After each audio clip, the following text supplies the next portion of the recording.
भारत में अगर ईश्वरवादी सत्ता है तो उस ईश्वरवादी सत्ता को चुनौती लेने वाले विचार भी आपको मिलते हैं।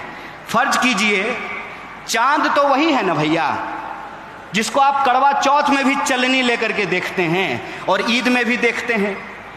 चांद को थोड़ी पता है कि धरती पर उसके नाम से लोग लड़ रहे हैं। वो तो करवा चौथ में भी देखा जा रहा है और ईद में भी देखा जा रहा है। सत्ता कितने प्रकार की है? सत्ता जाति की हो सकती है, सत्ता धर्म का हो सकता है, सत्ता पितृ सत्ता की हो सकती है, सत्ता अर्थ का हो सकता है। कहते हैं ना कि ये दुनिया है काला बाजार की, पैसा बोलता है, पैसे से हर चीज खरीदा जा रहा है। तो सत्ता को चुनौती देने का जो साहस होता है, वो साहस अगर आपके भीतर है, वो समझ आपके भीतर है, तो आप सत्य की राजनीति के साथ खड़े हैं। दो ही रास्ता है, नदी के उस किनारे खड़े हो जाइए, सत्ता से हाथ मिला लीजिए, या अपने दिलों में सत्य का अरमान लिए हुए गांधी बुद्ध के रास्ते पे चल पड़िए, डॉक्टर बाबा साहब भीमराव अंबेडकर के रास्ते पे आगे निकल पड़िए। और सारे स्पीकर ने कहा कि विचार नहीं होता है, गलत बात है। अगर विचार नहीं होता है तो आप में और कुत्ता में कोई फर्क नहीं है, इस बात को याद रखिएगा। विचार होता है, विचार के बिना आपके भीतर प्रश्न पूछने की क्षमता नहीं आती है, सत्य को चुनौती देने की क्षमता नहीं आती है, सत्ता से टकराने का साहस आपको नहीं होता है। विचार होता है, नजरिया होता है, तभी आपको नजर आता है। चलिए हमारे साथ ताजमहल हमारे साथ देखने चलिए, आपको खूबसूरती दिखाई देगी, हमको दिखाई देगा कि बड़े मजदूरों का शोषण किया गया, उसको पेमेंट नहीं किया गया, उसको वेज नहीं दिया गया है।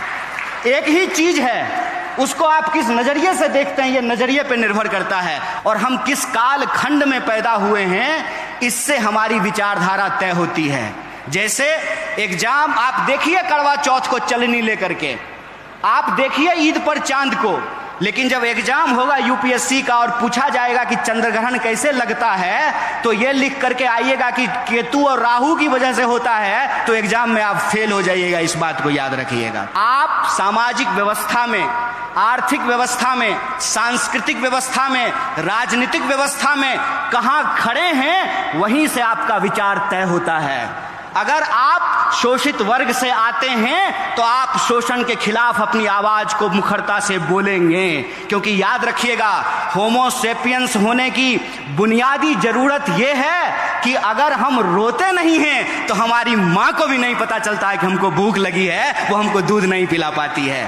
हमारा इतिहास क्या है, हमारा धर्म क्या है, हमारी संस्कृति क्या है, हमारा दर्शन क्या है, हमारा तर्क क्या है और हमारा विज्ञान कहाँ जा रहा है, इसका मूल्यांकन करना बहुत जरूरी है। हमारे हाथ में हो, किसी व्यक्ति के हाथ में हो, तो वो रोशनी का गलत विभाजन कर सकता है, वो रोशनी का गलत वितरण कर सकता है, लेकिन अगर सोशल कॉन्ट्रैक्ट के तहत यह बात स्वीकार की गई है कि हर अंधेरे कोने में रोशनी फैलाई जाएगी, तो उसी आधार पर भारतीय व्यवस्था का निर्माण किया जाएगा।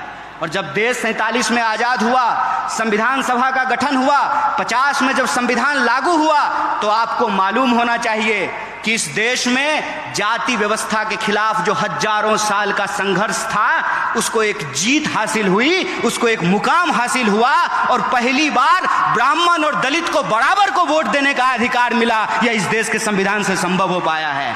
आजकल युवा नेता क्या करते हैं, मोबाइल लेते हैं और किसी दोस्त को पकड़ा देते हैं।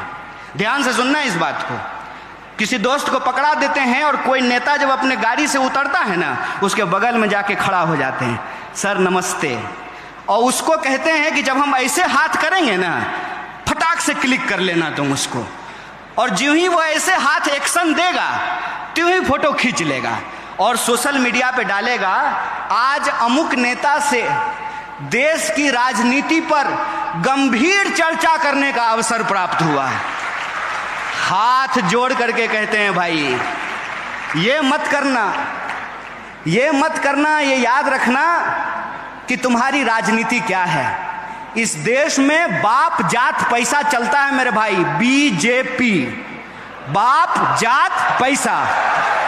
अगर बाप जात और पैसा नहीं है तो तुम्हारे पास एक ही विकल्प है, तुमको ऑथेंटिक होना पड़ेगा। वैलेंटाइन डे पे झूठ मूठ का आई लव यू कहने से काम नहीं चलेगा मेरे भाई। अगर प्यार करते हो तो तुम्हारे दिल में प्यार हो, और वो प्यार ऐसा हो कि वो इंसान तुमको मिले ना मिले तुम ही प्यार बन जाओ, ऐसा जज्बा तुम्हारे अंदर होना पड़ेगा। कोई बाप ऐसा बच्चा नहीं पैदा किया है कि संघर्ष की कोख से पैदा होने वाले इंसान का रास्ता रोक दे। तुमको सत्य के साथ खड़ा होना पड़ेगा। फिर वो जो नेताजी के साथ तुम ऐसे फोटो खिंचा रहे हो ना, वो नेताजी अपने पीए से फोन कराएंगे कि जरा उसको बुला दो, तो तुम कहना नेताजी बाद में आते हैं, अभी हम आंदोलन करने जा रहे हैं, जरा कलेक्टर को हम स्मारक पत्र देने के लिए जा रहे हैं। राजनीति का मतलब सत्य के लिए संघर्ष करना होता है, और सत्य की एक विचारधारा होती है, इस बात को याद रखना। दक्षिण, वाम और मध्य के रास्ते में मैं पढ़ने के लिए नहीं कहता हूं, उसका चुनाव आप खुद करो, लेकिन कैटेगरी में मत फंसो। लेकिन एक कैटेगरी जरूर होती है, वो कैटेगरी होता है सत्य का। उस सत्य की विचारधारा पे चलो, और इस देश ने बार बार ये साबित किया है, यह देश बुद्ध की धरती है, इसीलिए यहां कोई भी संघर्ष हिंसा से नहीं अहिंसा से करके उस संघर्ष को जीता जा सकता है। अगर बुद्ध ने उंगली माल को संत बना दिया अपने अहिंसा से, तो तुम भी आज के उंगली माल को रास्ते पे ला सकते हो अपने संघर्ष से। बस इस बात को याद रखना।